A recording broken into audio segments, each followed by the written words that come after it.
জয় মা তারার জয়, জয় শ্রীগুরু বামদেবের জয়।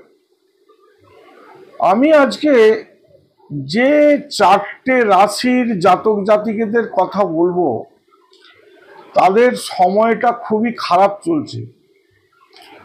মান সম্মান পাচ্ছেন না, অর্থ হানি হচ্ছে, অপমানিত হচ্ছেন, দিন যেন কিরকম একটা খারাপ অবস্থাতে দিন যাচ্ছে।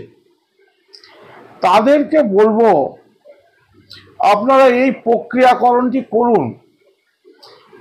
এই যে খারাপ সময়টা চলছে, এই সময়ে আপনারা অনেক উপকার পাবেন, অনেক উপকৃত হবেন। এই প্রক্রিয়াকরণটি করুন। কোন কোন চারটি রাশির জাতক জাতিকাদের কথা বলছি? বৃশ্চিক, মীন, কুম্ভ আর কন্যা।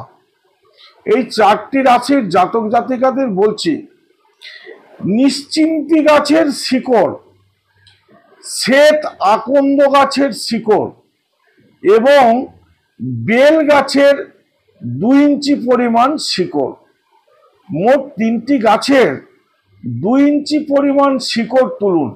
এর কোনো বার বা সময়ের কোনো বাধা নিষেধ নেই, যে কোনো দিন তুলুন। স্নান সেরে শুদ্ধ বস্ত্রে 3টি গাছের 2 ইঞ্চি পরিমাণ শিকড় তুলুন। তুলে গঙ্গা জলে ভালো করে ধৌত করুন।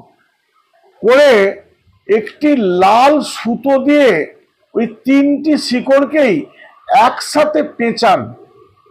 পেঁচিয়ে সেটি ডান হাতে ধারণ করুন।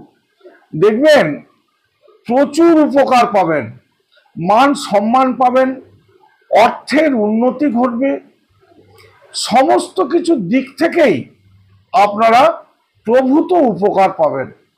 তার নমস্কার, আজ এই পর্যন্তই। যদি আমার ভিডিওটা ভালো লেগে থাকে তাহলে লাইক করুন, শেয়ার করুন, কমেন্ট করুন। আর যারা আমার ভিডিওটা প্রথম দেখছেন তারা আমার চ্যানেলটাকে সাবস্ক্রাইব করুন।